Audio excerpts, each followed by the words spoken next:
Okay, hello students. I am trying this video for the second time. The first time I did this, apparently, it took too long. So I talked too much. I am going to try to make this video shorter. What I'm going to do is break this into two parts. Instead of just one vocabulary video, we're going to have two. So this first one is when I'm going to review the homework assignments, which is chapter 6 and 7. So to view this video, if you would please have your book in front of you, open to page 38. And I'm just reviewing the answers as I normally would in a class, but of course, as a hybrid, I want to do this on a video for you. Okay, so I'm going to make a couple of changes in the Blackboard assignment as well, which you'll see. I'll send out a message to you, another message. Hopefully you already saw my first message. Because this is getting posted late, it is hopefully going to be up tonight, which is late Friday night, and therefore you should still have plenty of time. But I'm going to extend our deadline for this work, all of our homework for this week, to Wednesday at midnight. Hopefully you'll get it done sooner. I will still give extra credit to those of you who do it before noon on Tuesday, but you will have until midnight on Wednesday now to complete all the homework, especially this vocabulary. So I apologize for the delay in getting this up. I did try all day long to get that up here, but I didn't realize there was a time limit on the videos. Well, in that case, let me go ahead and get started so that we don't waste any more time on the video clips. Looking at page 38, number 1, the first word, again, concurrent. And the correct answer is A, occurring at the same time. So two things would happen concurrently if they were going on at the same time, or simultaneously is another word for concurrent. Number 2, confiscate. The correct answer is B, to take possession of in a very formal way, like a police officer would confiscate your driver's license. All right, number 3, constitute. The correct answer is C, to form. If we said maybe computers and a blackboard and overhead constitute a classroom. Okay, so you put all those things together and you have a classroom. So constitute, form. The next word, decipher. A is the correct answer, to figure out, to solve the mystery. Decipher. The next one, default. The correct answer is B, not to do something required. And I think we talked about maybe defaulting on a loan. 6, hypothetical. The correct answer is C, imaginary. At the top of page 39, the word nominal. The correct answer is B, very little, like a nominal amount of money to ride metro, for example. Our next word, predominant. The correct answer is B, predominant means main. All right, 9, the next word is prerequisite. And the correct answer is A, a requirement. I think you already know that from prerequisites in college classes. First, you have to take the lower level as a prerequisite to the higher levels. And the last word is recession. Correct answer, C, and that is an economic setback. We actually had a recession here that hopefully we're recovering from now here in the United States, where all businesses struggled and people didn't have much money. Okay, now matching words with definitions. Again, I'm moving a little quickly because I've got a time limit on here to get this on Blackboard. So let's go ahead and move along. The first one, to make up or be parts of, is constitute. Matching words with definitions, page 39. To fail to do something required is default. Most common or most noticeable, number 3, predominant. Number 4, something required beforehand, prerequisite. Number 5, to seize with authority. Seize means grab. To seize with authority, legally take possession of, confiscate. To interpret or read something confusing or hard to make out, of course, decipher. Okay? Cipher is a mystery, so we decipher, we unravel the mystery.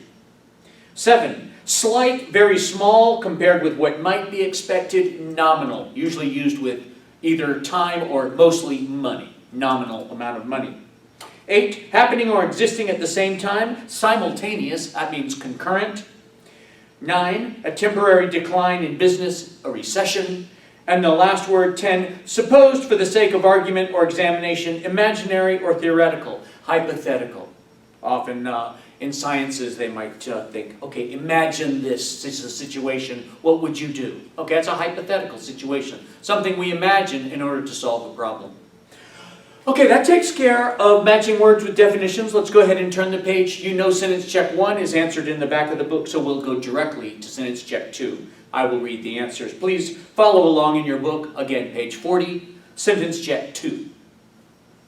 This summer, local children can sign up for art or music lessons for a nominal fee of $3. They can't take both, though, since the classes will be concurrent. 1 and 2. All right, 3 and 4. Although cancer and heart disease constitute the leading threats to life in the United States, car accidents are the predominant cause of death for teenagers. 5 and 6. It seems as if a degree in accounting is a prerequisite for understanding our tax laws, said Ken. How else could anyone decipher the tax codes?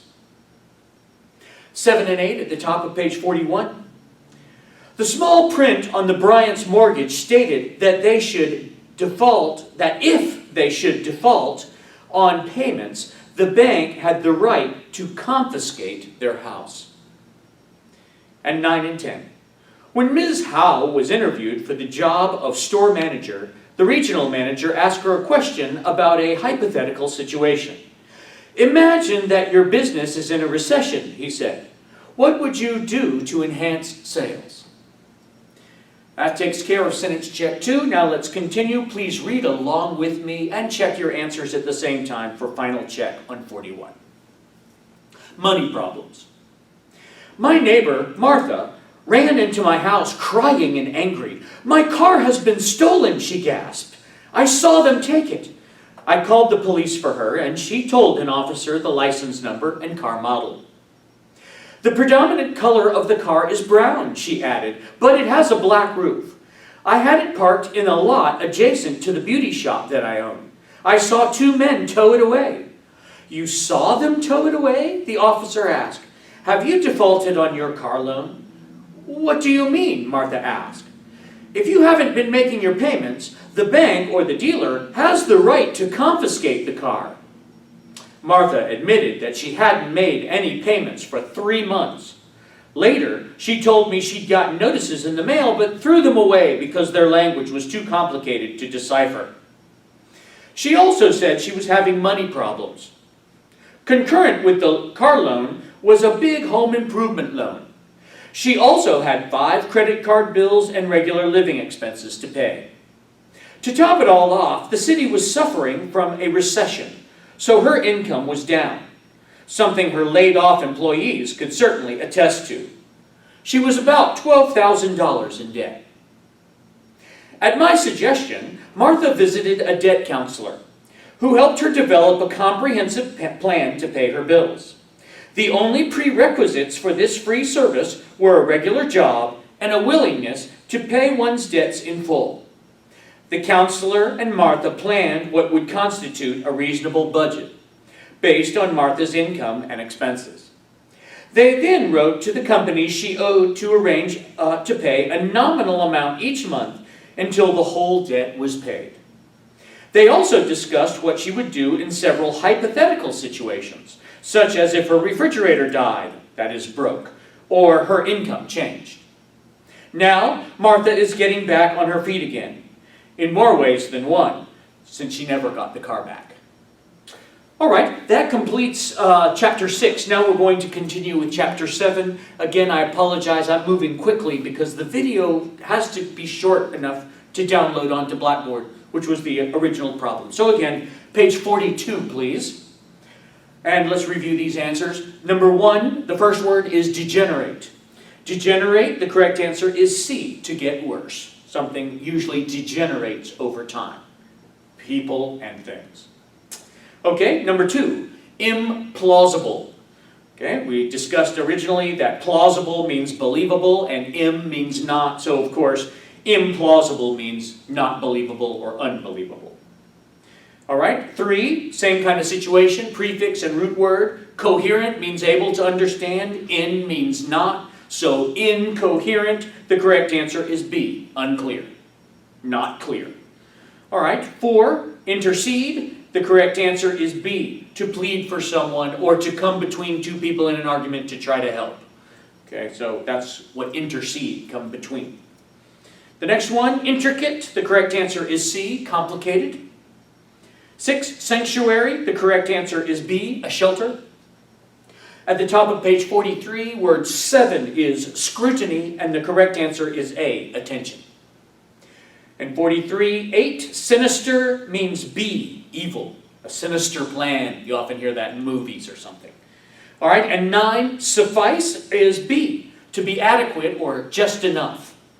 And the last one, vulnerable, A, open or exposed to. I like at risk more for that one. I don't know if I mentioned that originally.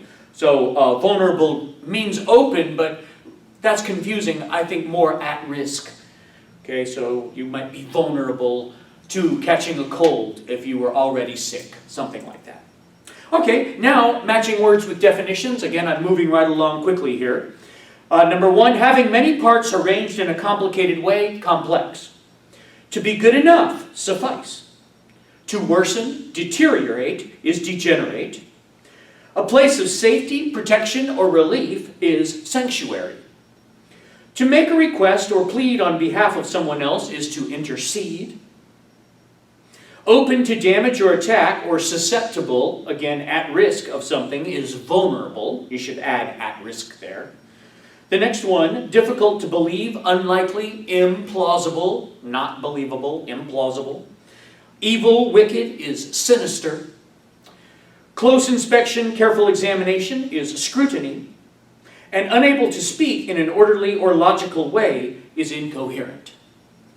And now we'll turn the page. Please check sentence check 1 on your own, and now sentence check 2. Again, I'm moving quickly. Birds feel vulnerable to attack when they are out in the open, where shrubbery, that's small bushes, are scarce. That means there's not many.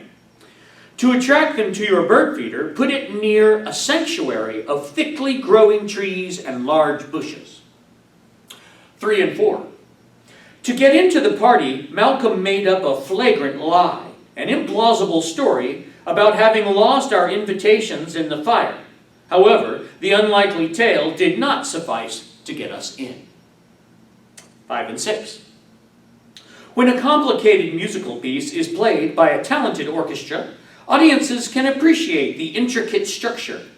But when poor musicians try the piece, it usually degenerates into noise. Top of page 45, 7 and 8. As he left the bank, the robber shot and wounded an elderly man on mere, that means only, on mere impulse. Shocked by the sinister act, the bank clerk was at first incoherent. However, after calming down, she was able to clearly tell the police about the robbery and the totally arbitrary shooting. 9 and 10. The children's eager scrutiny of the carefully arranged candles and cookies brought a stern warning from their mother. Stern means strong. Stern warning from their mother. Look, but don't touch. However, their grandmother interceded and convinced her that it would be unfair to give all the goodies to company and none to the children. Nice grandmother. Okay, so that takes care of sentence check 2. Now read along with me at the bottom of page 45, and we'll finish this first review video. And I'll move on and write, obviously, a second video for introducing the next chapters 8 and 9. So that will be on a separate video. Okay, read along with me. The new French employee. One summer, Nan worked in a factory with an employee who had recently arrived from France. A soft-spoken young man named Jean-Louis. He spoke little English, but Nan's basic French sufficed for simple conversations and helpful translations. However, one day she was called to the foreman's office. She wished she knew no French at all. FBI agents were there with Jean-Louis. After explaining that Jean-Louis may have been more sinister than the innocent young man appeared to be, the foreman left her there to translate for the agents. The agents said Jean-Louis had been on the run, trying to escape the law, on the run after committing several jewel thefts in France. They had already been to Jean-Louis's apartment and confiscated a diamond necklace and some expensive watches. Nan struggled to translate their questions, which were often too intricate for her limited vocabulary. At times, she became so nervous that she was nearly incoherent. When Jean-Louis fully deciphered what Nan was saying, he said the police were maligning him. He claimed that he was being mistaken for his no-good, meaning bad, no-good twin brother who was responsible for the robberies, and therefore he was innocent. He should be absolved of all blame. The angry FBI agents found Jean-Louis's story implausible. The conversation soon degenerated into a shouting match, with everyone yelling at poor Nan. When her boss heard the racket, that means a lot of noise, racket, a lot of noise. When her boss heard the racket, he interceded, appeased the agents, and got them to excuse her. Nan then went to the ladies' room, a sanctuary from the turmoil of all the shouting. After the agents left with Jean-Louis, she was calm enough to go back to work, but she felt vulnerable for days as she wondered if she was under scrutiny of jewel thieves who might blame her for Jean-Louis's arrest. Okay, that is the end of our review. I'm going to stop this video now so that I can post a shorter video of this review, and then I'm going to post a separate video for our introduction lecture on the next two chapters, 8 and 9. So thank you, and I'll talk to you in a minute.